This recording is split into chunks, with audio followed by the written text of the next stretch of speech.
And today's edition of Get a Better Broadcast Podcast Voice Over Voice. Hello, I'm Peter Stewart.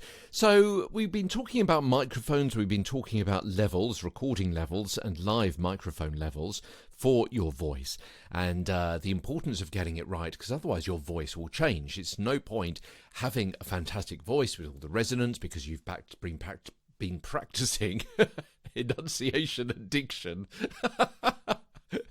Yes, maybe I should have checked that I could actually say that word as well. You've been practicing enunciation and diction, and you've got your projection, you've got your breathing, you've got all of those different techniques. You're working with your core, you've got your diaphragmatic breathing, you know how to sit, you know how to hold your head up and that kind of thing as well.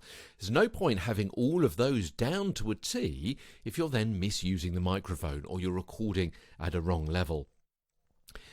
On occasion, it may be impossible to anticipate external noise, particularly if you're recording maybe outside of a studio, maybe live on location, maybe you're a radio reporter, because obviously we're talking about broadcast voices as well, not just in a studio but outside as well. Or maybe you're in a studio and something else is going on. Maybe you're doing a demo of a bit of a technical kit or something like that. You may be presenting a YouTube video discussing machines or engines or something which is making some kind of noise.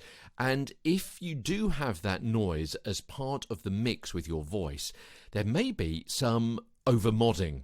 Over-modding may be the almost inevitable result. Over-modding, the distortion, the clipping of the really loud notes in the recording.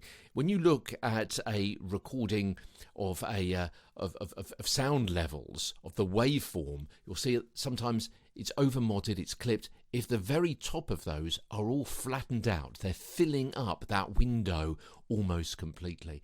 And it's really, well, you can't fix it in post-production, and it's really bad for your ears to hear that, particularly if you are an audio specialist.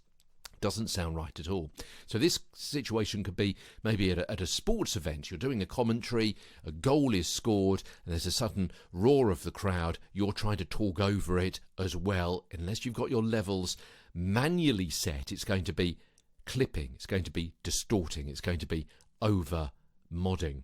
I don't know, a presidential event when a political point is scored, that kind of thing. The crowd goes wild at a carnival or parade when a marching band passes by. On a street, maybe the unexpected siren of an emergency vehicle, and so on and so on. So as I say, in such situations, a deft reporter, or a student that's deft with the T on the end, not deaf, we'll simply have to, what we call, ride the faders and adjust the incoming audio levels on the fly to avoid distortion in the live feed or the recording. Ride the faders.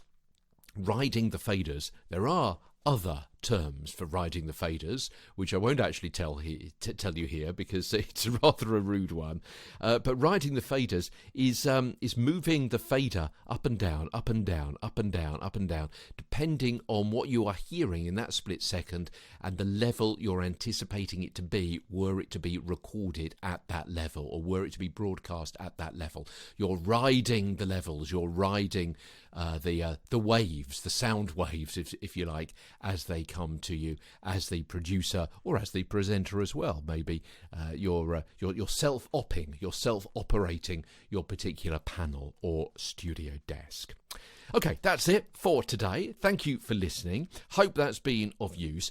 Tomorrow, the episode entitled The Magic Balance Between Mic Position, Projection and Recording Levels, as Get a Better Broadcast Podcast and Voice Over Voice continues.